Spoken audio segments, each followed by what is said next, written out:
अस्सलाम वालेकुम my dear students. अब जो नेक्स्ट चैप्टर हमारे पास है that is solid state.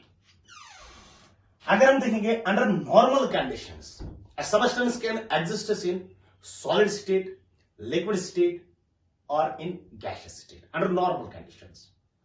Solids में भी बेटा कॉन्स्टिट्यूएंट पार्टिकल्स होते हैं, लिक्विड्स में भी कॉन्स्टिट्यूएंट पार्टिकल्स होते हैं और गैसेस में भी कॉन्स्टिट्यूएंट पार्टिकल्स होते हैं। लेकिन अगर हम देखेंगे ना, हमें बेटा खाली एक ही स्टेट डिस्कस करनी है, that is what is called as कौन सी स्टेट बेटा? Solid state. तो you can write the characteristics of solids. ध्यान देना फर्स्ट पॉइंट। तो ये जो सर्कल्स मैंने बनाए ना, these circles are constituent particles. तो यहां पर बेटा कॉन्स्टिट्यूएंट पार्टिकल्स इतनी दूर है, यानी साथ साथ है। यहां पर कॉन्स्टिट्यूएंट पार्टिकल्स बेटा, this is the distance between the constituent particles. और in case of gases this is the distance between the constituent particles. तो अगर आप देखोगे ना, जो सॉलिड्स होते हैं, सॉलिड्स में जो डिस्टेंस होती है ना between the constituent particles, constituent particles क्या हो सकते हैं? एटम्स हो सकते हैं, मॉलिक्यूल्स हो सकते हैं या आयन्स हो सकते हैं। यहां पर जो डिस्टेंस होती है between the constituent particles it is very small. Liquids में क्या होती है? ज्यादा। और गैसेस में क्या होती है? सबसे ज्यादा होती है distance between the constituent particles.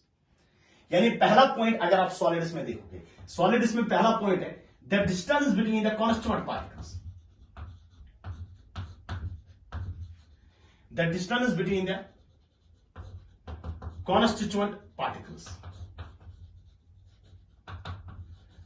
is very small. The distance between the constituent particles is very small in case of solids. Number second is intermolecular forces. Intermolecular forces. बेटा इंटरमॉलिक्यूलर फोर्सेस कौन से फोर्सेस होते हैं? वो वाले forces होते हैं which tries to keep the constituent particles close together. यानी intermolecular forces are the forces which try to keep the constituent particles close together. तो इंटरमॉलिक्यूलर फोर्सेस की वजह से पार्टिकल्स क्या होते हैं? साथ साथ होते हैं, नजदीक होते हैं। तो सबसे नजदीक कहां पर पार्टिकल्स है? सॉलिड्स में। तो इंटरमॉलिक्यूलर फोर्सेस क्या होंगी? इंटरमॉलिक्यूलर फोर्सेस ज्यादा होंगे। Intermolecular forces are large. यानी सॉलिड स्टेट हमारे पास वो वाली स्टेट होती है जहां पर इंटरमॉलिक्यूलर फोर्सेस क्या होते हैं? ज्यादा होते हैं। Number third, thermal energy. Thermal energy, thermal energy बेटा कौन सी एनर्जी होती है? Thermal energy is the energy possessed by temperature. और थर्मल एनर्जी की वजह से क्या होता है? Thermal energy tries to keep the particles apart from each other. Thermal energy की वजह से पार्टिकल्स क्या होते हैं? दूर दूर होते हैं। यानी thermal energy tries to keep the particles apart from each other. तो थर्मल एनर्जी की वजह से पार्टिकल्स दूर दूर होते हैं। तो थर्मल एनर्जी ज्यादा कहां पर प्रेजेंट है? गैसेस में, क्योंकि यहां पर पार्टिकल्स ज्यादा है। और सॉलिड्स में क्या होगी? सॉलिड्स में पार्टिकल्स नजदीक है। तो इसका मतलब हुआ कि थर्मल एनर्जी का वैल्यू क्या होगा? कम। Thermal energy is low. यानी अगर आपको बेटा सॉलिड स्टेट डिफाइन करना होगा, यू कैन सिंपली से कि वो वाली स्टेट जहां पर इंटरमॉलिक्यूलर फोर्सेस क्या होते हैं? ज्यादा। इंटरमॉलिक्यूलर फोर्सेस की वजह से पार्टिकल्स क्या होते हैं? साथ साथ। और यहां पर इंटरमॉलिक्यूलर फोर्सेस कम, क्योंकि यहां पर पार्टिकल्स दूर दूर है। और जहां पर सॉलिड्स वो स्टेट होते हैं जहां पर थर्मल एनर्जी क्या होती है? कम। थर्मल एनर्जी की वजह से पार्टिकल्स क्या होते हैं? दूर दूर। थर्मल एनर्जी गैसेस में ज्यादा। यहां पर इंटरमॉलिक्यूलर फोर्सेस ज्यादा है, यहां पर थर्मल एनर्जी ज्यादा है। यहां पर इंटरमॉलिक्यूलर फोर्सेस कम, यहां पर थर्मल एनर्जी कम। और लिक्विड स्टेट इंटरमीडिएट होती है। नंबर फोर्थ पॉइंट, ध्यान देना। अब अगर हम इस कॉन्स्टिट्यूएंट पार्टिकल की बात करेंगे, ये जो कॉन्स्टिट्यूएंट पार्टिकल हमारे पास है,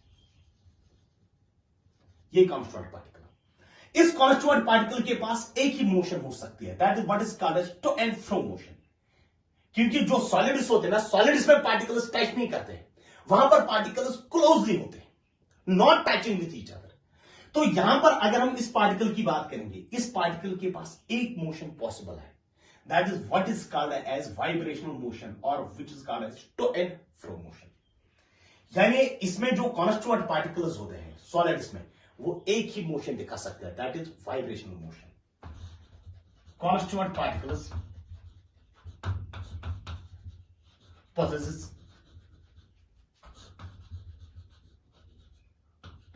vibrational motion. Vibrational motion. Constituent particle के पास कौन सी मोशन होती है? वाइब्रेशनल मोशन होती है. लेकिन लिक्विड्स में क्या होती है? ट्रांसलेशनल मोशन भी होती है, रोटेशनल मोशन भी होती है, वाइब्रेशनल मोशन भी. और गैसेस में क्या होती है? Translational, rotational and vibrational. मगर सॉलिड्स के पास एक ही मोशन होती है, दैट इज व्हाट. कौन सी मोशन होती है? That is vibrational motion.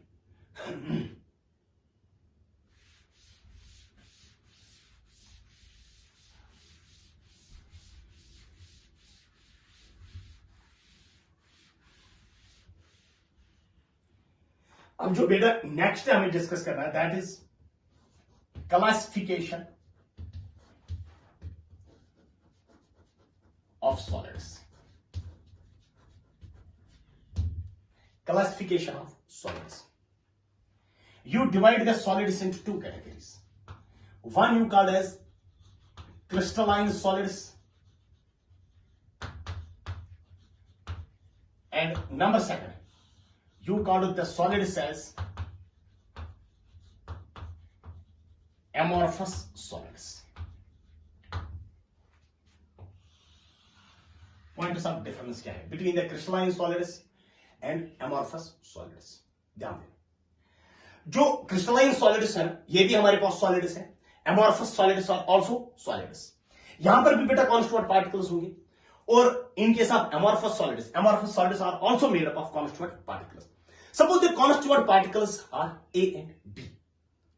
A B जो कॉन्स्टिट्यूएंट पार्टिकल यानी crystalline solid, suppose it is made up of A B, and amorphous solid कोई हमारे पास है, it is also made up of A B. अब ध्यान देना,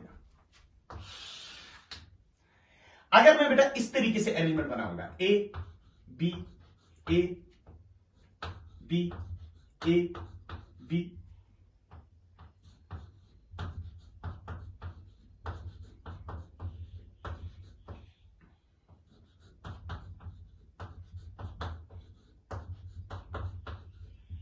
ये सॉलिड अगर हमारे पास प्रेजेंट है, you call this type of arrangement as, you call this type of solid as crystalline solid.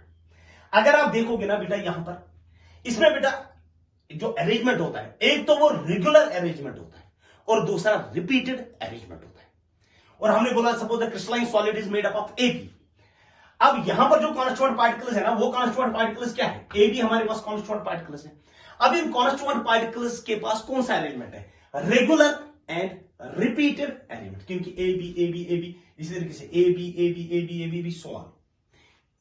तो अगर आप देखोगे जो ये क्रिस्टलाइन सॉलिड्स होते हैं, क्रिस्टलाइन सॉलिड्स में पहला पॉइंट, जो कॉन्स्टिट्यूएंट पार्टिकल्स होते हैं, constituent particles have regular and repeated arrangement. यानी जहां पर बेटा रेगुलर अरेंजमेंट होता है और जहां पर रिपीटेड अरेंजमेंट होता है, you call that type of solid as crystalline solid. उसको हम बोलते हैं बेटा कौन सा solid? Crystalline solid. Number first point, amorphous solids.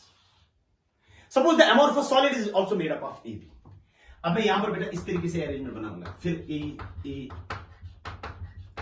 फिर बी, फिर इसी तरीके से बी ए,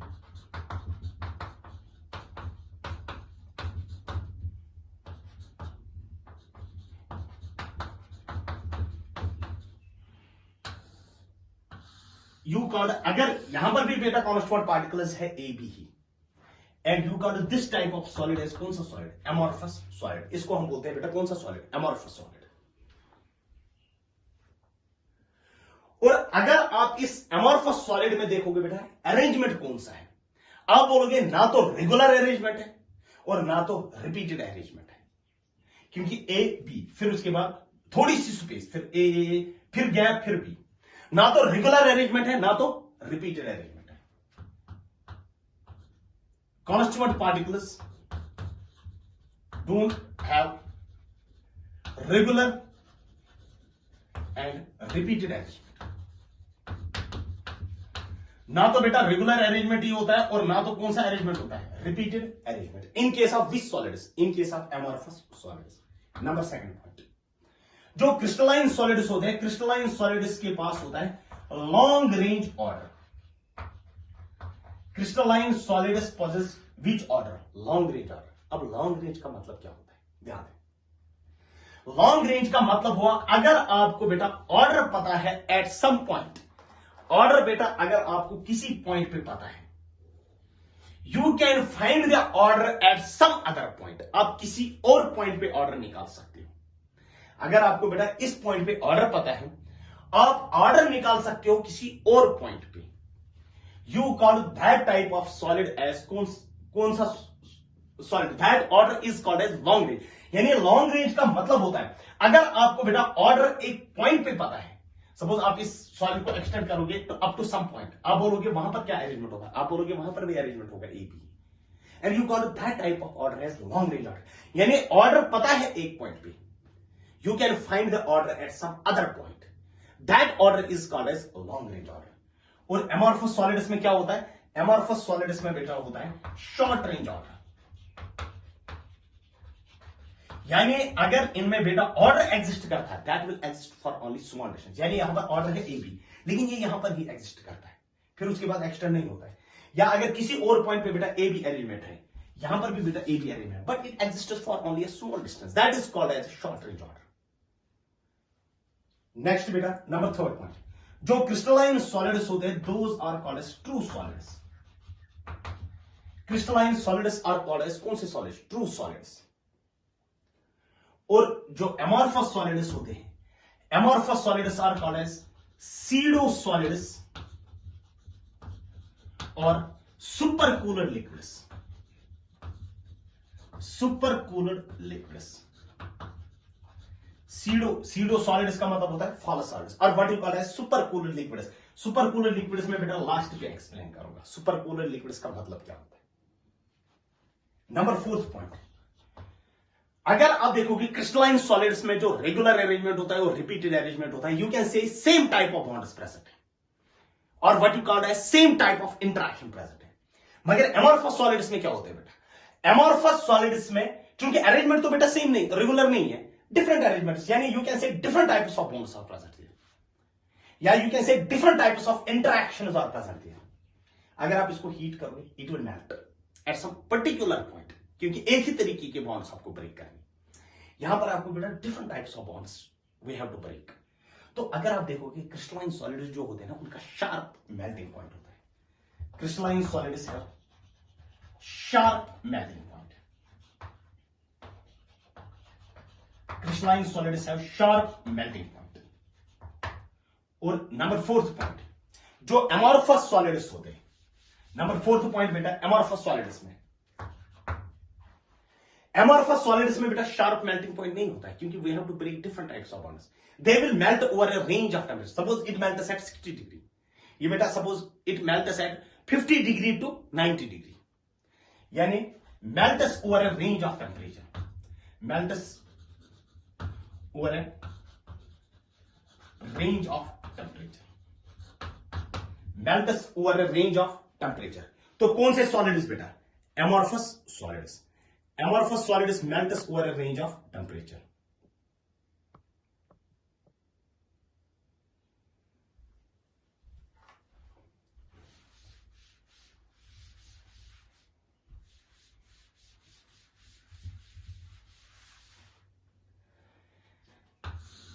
अगर हम बेटा क्रिस्टलाइन सॉलिड को कट करेंगे बेटा, इस तरीके से कट करेंगे, वी गेट स्मूथ एजेस, हमें बेटा वहां पर स्मूथ एजेस मिलेंगे।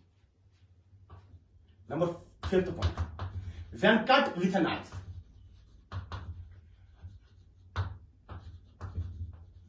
It produces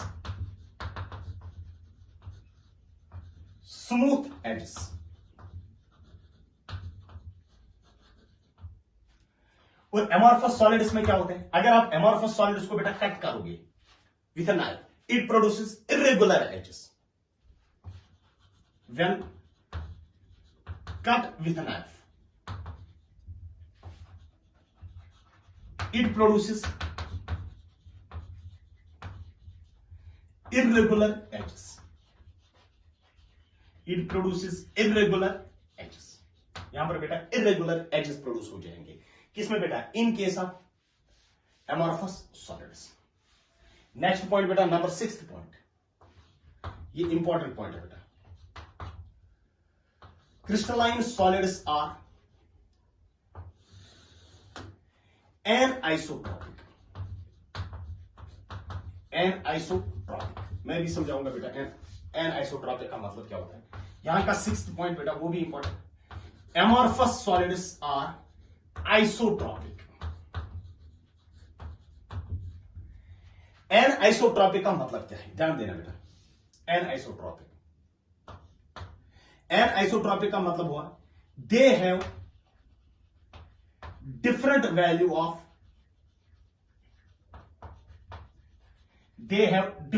value of physical property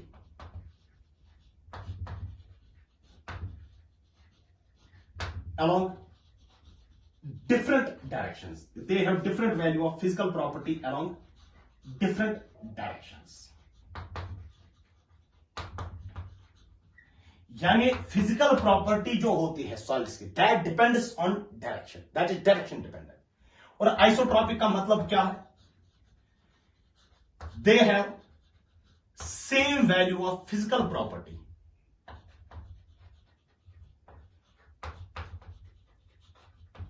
they have same value of physical property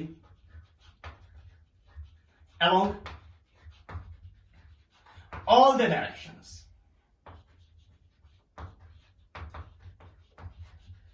They have same value of physical property along all the directions. ध्यान देना, जो physical properties होते हैं सॉलिड्स की that can be thermal properties, mechanical properties, optical properties. अगर हम बेटा suppose optical properties की बात करें, सपोज रिफ्रैक्टिव इंडेक्स की बात करेंगे, अगर आप क्रिस्टलाइन सॉलिड में देखोगे इस डायरेक्शन में अगर आप चलोगे, suppose you measure the refractive index that is suppose it is equal to μ1 और आप इस डायरेक्शन में जा रहे हो, suppose the refractive index is μ2।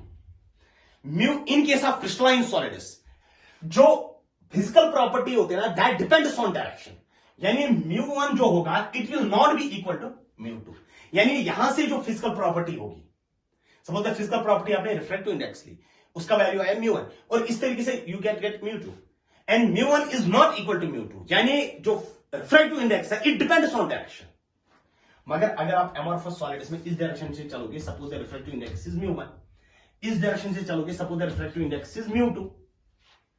In case of amorphous solids they are isotropic, यानी physical property does not depends on directions. और इस वक्त आप कौन सी फिजिकल प्रॉपर्टी लेते हो? Refractive index μ1 is equal to μ2, यानी हियर μ1 इज इक्वल टू μ2।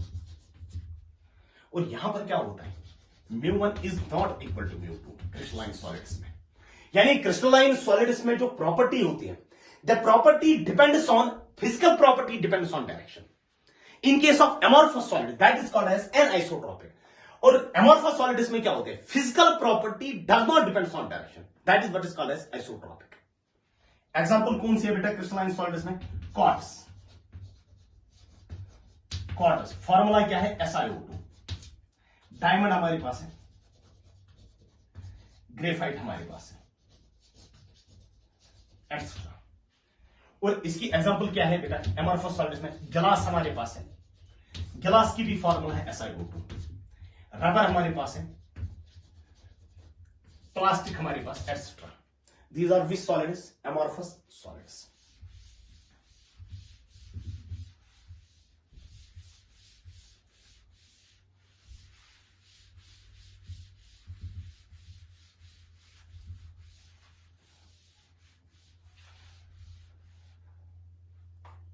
ध्यान देना, अगर आपने देखा बेटा कि जो क्वार्ट्ज होता है, क्वार्ट्ज की फॉर्मूला होती है SiO2 और जो गिलास होता है, गिलास की फॉर्मूला ऑल्सो उसकी सेम फॉर्मूला होती है SiO2।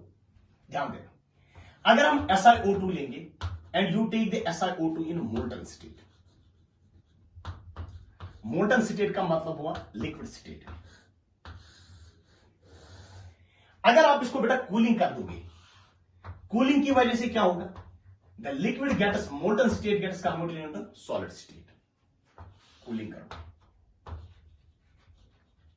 अब बेटा हम कूलिंग दो तरीके से कर सकते हैं। One is called as slow cooling and another is called as rapid cooling या what you call as abrupt cooling.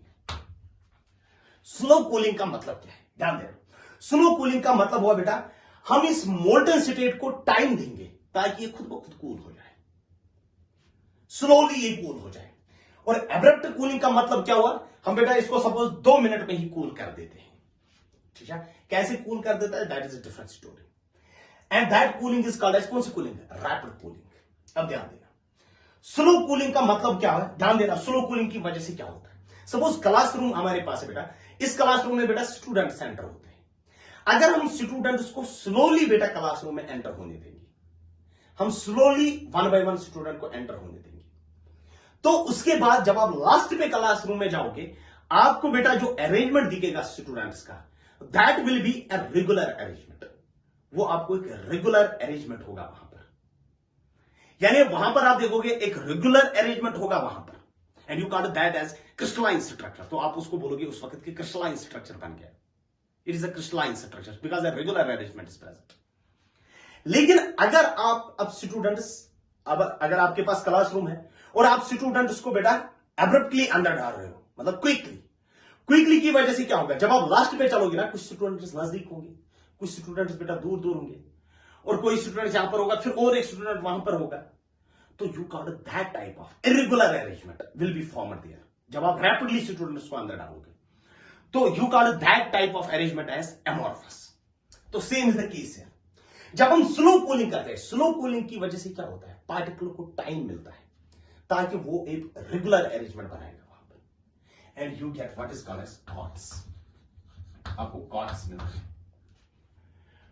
और अगर रैपिड कूलिंग आपने की, रैपिड कूलिंग में क्या होता है, कुछ पार्टिकल्स नजदीक होंगे, कुछ पार्टिकल्स दूर दूर चले जाएंगे, there will be an irregular arrangement. और व्हाट यू कॉल एज वहां पर क्या आपको मिलता है, गिलास.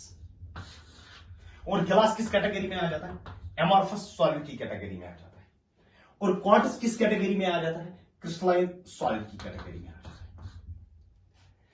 यानी जब भी आप स्लो कूलिंग करते हो, स्लो कूलिंग की वजह से पार्टिकल्स को एक प्रॉपर टाइम मिलता है ताकि वहां पर कौन सा अरेंजमेंट आ जाए, क्रिस्टलाइन, एक रेगुलर अरेंजमेंट वहां पर आना चाहिए.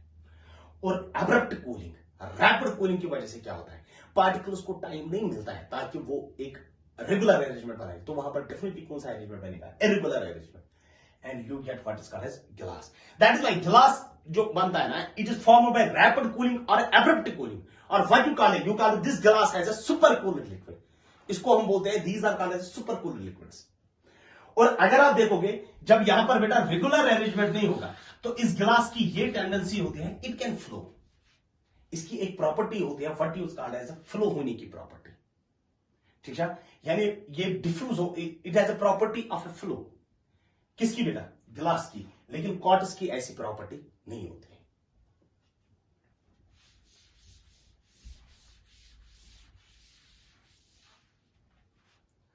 अब ध्यान देना, नेक्स्ट जो हमारे पास है बेटा that is classification of crystalline solids. Classification of crystalline solids. You divide the crystalline solids into 4 categories. Number first is ionic solids. Ionic solids. Ionic solids में अगर आप देखोगे constituent particles क्या होते हैं, constituent particles are ions. Constituent particles are ions. इसमें constituent particles ions होते हैं. नंबर सेकंड पॉइंट, कैटाइन होता है और एनाइन होता है. तो कौन से फोर्सेस बेटा ऑपरेट होते हैं, electrostatic force is present. Electrostatic force is present. इसमें इलेक्ट्रोस्टैटिक फोर्स होता है इन case of which solids, in case of ionic solids. Example हमारे पास कौन सा है, KCl हमारे पास है, NaCl हमारे पास है, MgCl2 हमारे पास है, etc. These are which solids? These are ionic solids. Number second जो हमारे पास है, those are called as metallic solids. Number second point is metallic solids.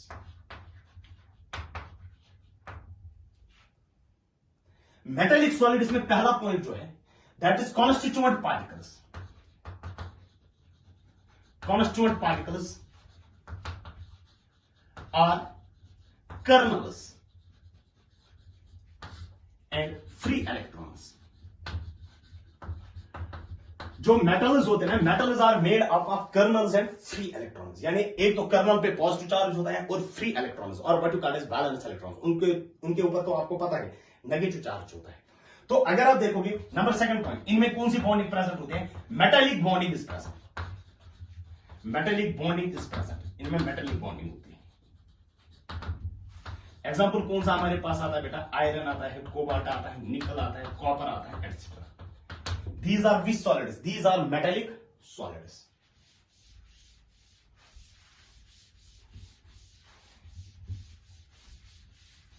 Number third point. Number third जो हमारे पास है, those are called as covalent or network solids. Covalent or network solids. अब इसमें बेटा कॉन्स्टिट्यूएंट पार्टिकल्स क्या होते हैं? Constituent particles are atoms. इसमें कॉन्स्टिट्यूएंट पार्टिकल्स क्या होते हैं? एटम्स होते हैं।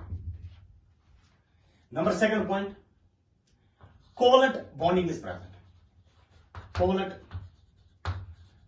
बॉन्डिंग इज प्रेजेंट, इनमें कोवलेंट बॉन्डिंग होती है बेटा।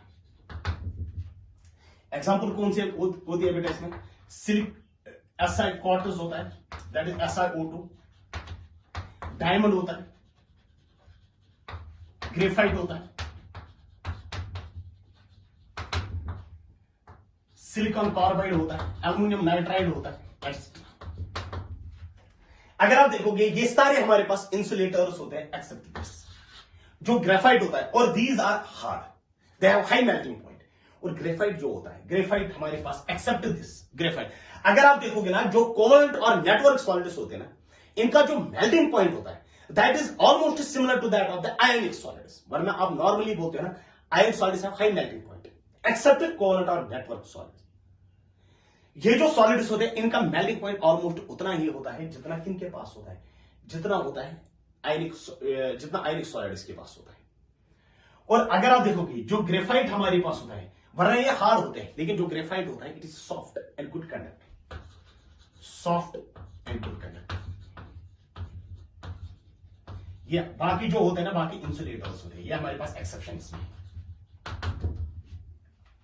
नेक्स्ट बेटा number fourth, those are called as molecular solids, molecular solids. Molecular solids में अगर आप देखोगे कॉन्स्टिट्यूएंट पार्टिकल्स क्या होते हैं? Molecules, constituent particles are molecules। इसमें constituent particles क्या होते हैं बेटा? molecules होते हैं।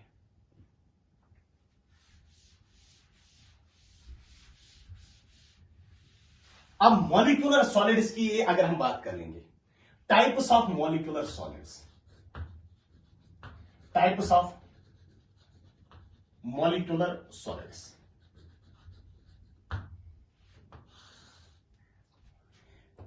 पहला जो होता है, those are called as non polar molecular solids, non polar molecular solids, non polar molecular solids. जो नॉन पोलर मॉलिक्यूलर सॉलिड्स होते हैं, इनमें जो कॉन्स्टिट्यूएंट पार्टिकल्स होते हैं, constituent particles are non polar molecules, constituent particles are non polar molecules. In case of non polar molecular solids, the constituent particles क्या होते हैं? Non polar molecules. एग्जांपल बेटा है CCl4 solid, I2 solid, CO2 solid. तो अगर आप देखोगे ना, जो CCl4 हमारे पास है, कार्बन टेट्राक्लोराइड, ये हमारे पास एक नॉन पोलर मॉलिक्यूल है। तो CCl4 सॉलिड की अगर हम बात करेंगे तो कॉन्स्टिट्यूएंट पार्टिकल्स क्या है? Non polar molecules. I2 हमारे पास क्या है? I2 is a non polar molecular solid. I2 जो हमारे पास है ना, I2 सॉलिड, अगर आप देखोगे ना, इसमें कॉन्स्टिट्यूएंट पार्टिकल्स क्या है? I2, and I2 is a non polar molecule.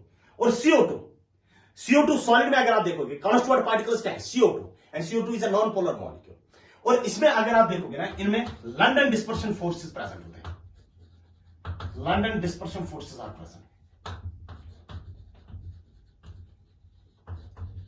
क्योंकि नॉन पोलर मॉलिक्यूल्स के बीच में कौन सी बॉन्डिंग प्रेजेंट होती है? London dispersion forces. B, polar molecular solids.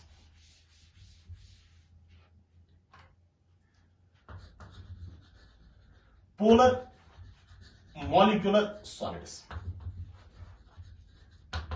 अब इसमें कॉन्स्टिट्यूएंट पार्टिकल्स क्या होते हैं? Constituent particles are polar molecules. Constituent particles are polar molecules.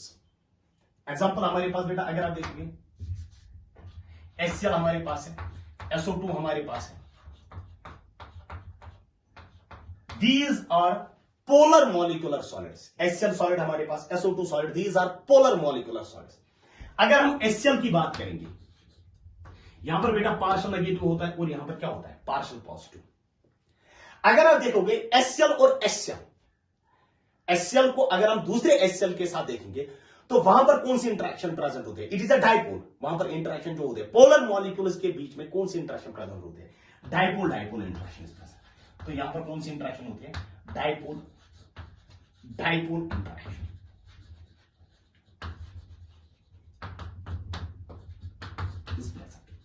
In case of polar molecular solids. Number third type जो है C, that is hydrogen bonded molecular solids.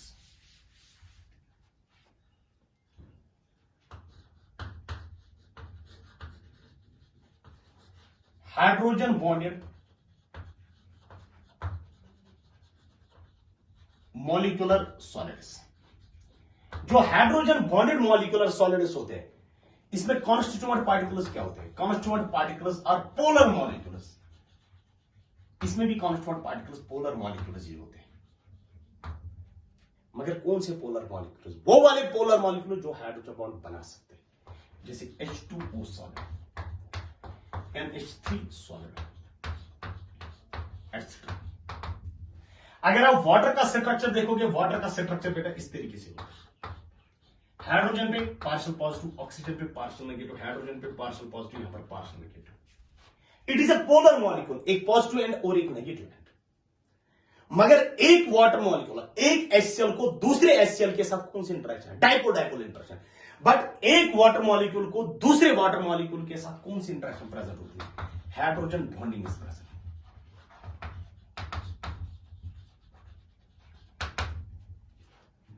Hydrogen bonding is also a dipole dipole interaction. यह भी बेटा dipole dipole interaction है, special case of dipole dipole interaction.